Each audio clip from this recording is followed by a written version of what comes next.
Strap on and strap in, ladies and gentlemen, because our favorite Viltrumite is back with Invincible Season 3, and the series is continuing to shake up the world in the best way possible. We are so back. It's been too dang long since we last sank our teeth into a new season of this wild ride. Back when a different president was in office, Kendrick had not released Not Like Us, and the Hawk Tuah meme was just a meme. There was no podcast, she was just a girl spitting on that thing. Oh, how the times have changed. It started out as a brutally subversive superhero series where every fight was bloodier than the last, has morphed into a full-blown masterclass in mature storytelling. Expect some high-stake romance, some deep family drama, hints of redemption, and of course, a relentless barrage of epic fight scenes. You know, with all this praise for the show, I do have my fair amount of critiques and drawbacks. After watching 4 episodes of Invincible Season 3, there is a lot to love about the show as always, but there are some glaring aspects that have not only stayed stagnant, but in some regards actually gotten worse. Let's call this a mid-season recap and review, and then let's talk about what's working and what's not this season of Invincible so far. Oh, and as always, like this video and subscribe to the channel for more Invincible content. Episode 1. After the ass-kicking that was last season, Mark has been tirelessly training with Cecil in order to prepare himself for the incoming Viltrumite invasion. After a pretty cool training montage, Rex and Mark are chosen to take care of an emergency. Now, these two gentlemen, who I will only call right now the Wonder Twins, show up to steal the Declaration of Independence. In a show where Mark is literally bench pressing planets and flying to the moon, I wish he had just gone through with it and just curb stomped these Wonder Twins super quick and gotten over with. Nicolas Cage would not have approved of the Wonder Twins walking away with the Declaration of Independence. Do better, Mark. After completely pussyfooting on putting these twins through the floor, Duplicate's brother Multipole shows up. He beats the absolute brakes off of Rex for the Duplicate deaths. Later on in the episode, after some encouragement from William, Mark gathers the resolve to finally ask out Eve. Eve initially is like thrilled. She's like, oh my god, this is like the best thing ever. But then Mark completely fumbles the bag when he mentions that the future version of Eve was regretful for not dating Mark to begin with. Mark is such a baddie fumbler. I was so upset. At the end of the episode, after a brief battle with Doc Seismic. Oh yeah, I forgot this guy was even in the show. Wow. After a brief battle with Doc Seismic, the heroes of Earth are pretty much captured. They're getting their asses handed to them, but then they get saved by none other than Darkwing and Dr. St. Clair's Animen. What the hell are you doing in this series? Now, if you remember, Mark hates Sinclair and Darkwing because they're killers. I mean, that is true, Marky Mark. But if the Reaniman and Darkwing weren't there, all the heroes of the planet would have been absolutely cooked in this scene. Mark gets on a skirmish with the Reaniman and Darkwing. Mark is more than anything pissed when he finds out that Cecil's keeping murderers on his payroll. But this is the same character was literally hugging up on his dad when he saw him for the first time last season after, you know, committing horrible atrocities, killing tons of people. You smell that, Mark? It's a hypocrite.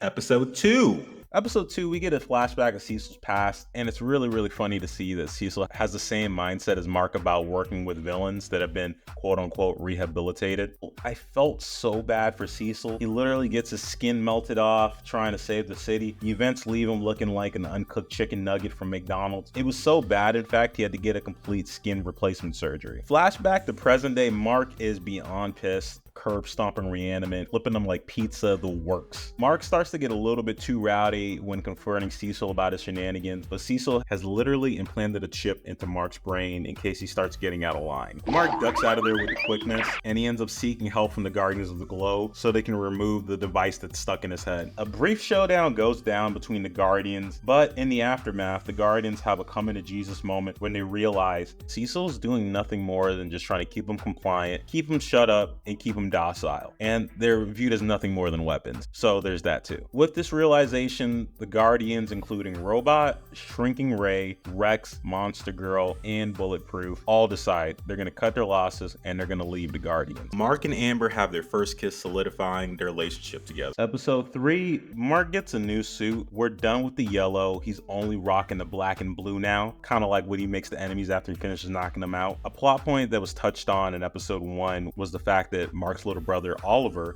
has developed powers at an extremely young age. In addition, they also decide to give Oliver his own suit, and they decide to call him, when he's wearing the suit, Kid Omni-Man. What? Let me say that one more time for you, Kid Omni-Man. I don't know about you, but why did they name him that? That's like nicknaming the new guy on your team Kid Hitler. But I digress, it's not my show, I didn't write it. Much to Debbie and Mark's dismay, they take on the Mahler twins, whose plan is literally to drop a nuke on the city. Oliver gets a little bit too much dip on his chip and kills the Mahler twins. He's socking them, and then by the end of it, he's got blood all over him. He's looking like that one scene in The Descent, if you've ever seen that movie. I ain't gonna lie to you. Oliver chews these boys up and spits them out, and then he even utters the line, "But do you ever think that maybe Dad was right?"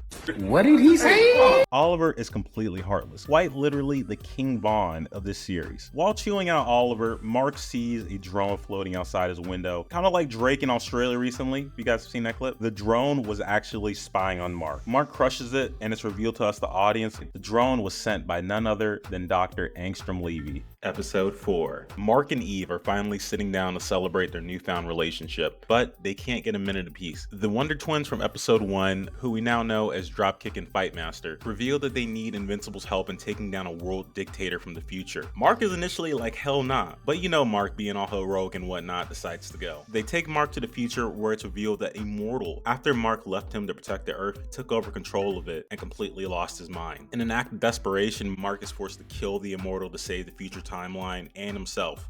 This also sparks the idea in Mark's mind that he might have to be dealing with his own immortality issues later on in his life. Let it also be noted that Mark's body count is increasingly rising in more ways than one. The second half of the episode, we follow Ellen the alien and Nolan.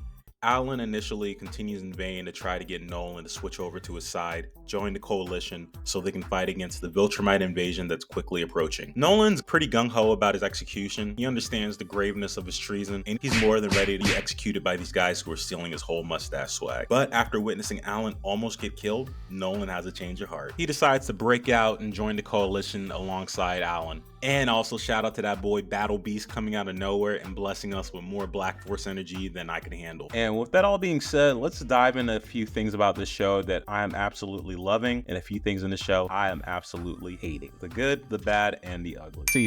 Cecil might just be creeping his way into being my favorite character of the series. He is a man of conviction. Cecil is a guy that has dealt with the worst kind of people in the worst kind of situations. I absolutely love the backstory we got for this character. It showed that this man has been through some shit, and his past has shaped him into the hardened SOB who's willing to do whatever it takes to get the job done. It's engaging as fuck watching his next move and constantly scheming, and honestly, with a lot of the ways he's moving, I completely kind of side with him and feel like he's not doing that much wrong. He's trying to keep people safe, and he realizes that he's working with a bunch of people that are essentially like ticking time bombs. Alan the alien, voiced by Seth Rogen. Alan the alien is a standout character in the show. Alan's character comes off as the golden retriever in Martian form. He's literally the healthy balance of comic relief and still managing to move the story forward and progress the plot. He doesn't at this point add anything to the story for me personally, but he makes a viewer smile, so he can stay for a good time and a long time. I'm not gonna hate him. Mark's evolution is one of the most believable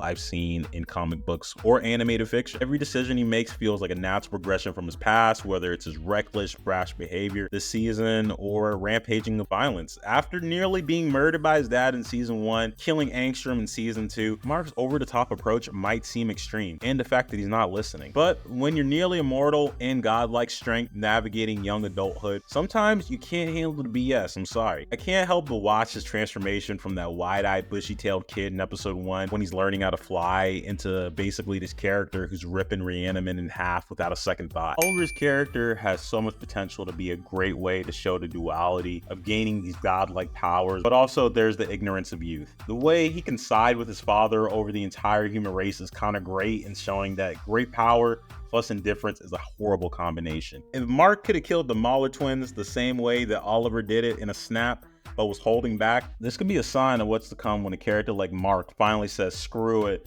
and decides to let loose. I'm really looking forward to seeing what Oliver's character develops as he's being coerced by Cecil and also carrying that same ideology like his father. That boy Battle Beast is an absolute demon. He is the Kratos of the show, and sometimes that's what we need in a character in a series. To just come along, break some stuff, catch a few bodies. I highly approve. I need more of them. and I need it now. Now, I will say that Invincible's new season stepped up their visual game just a bit, but I live in a world of this and this.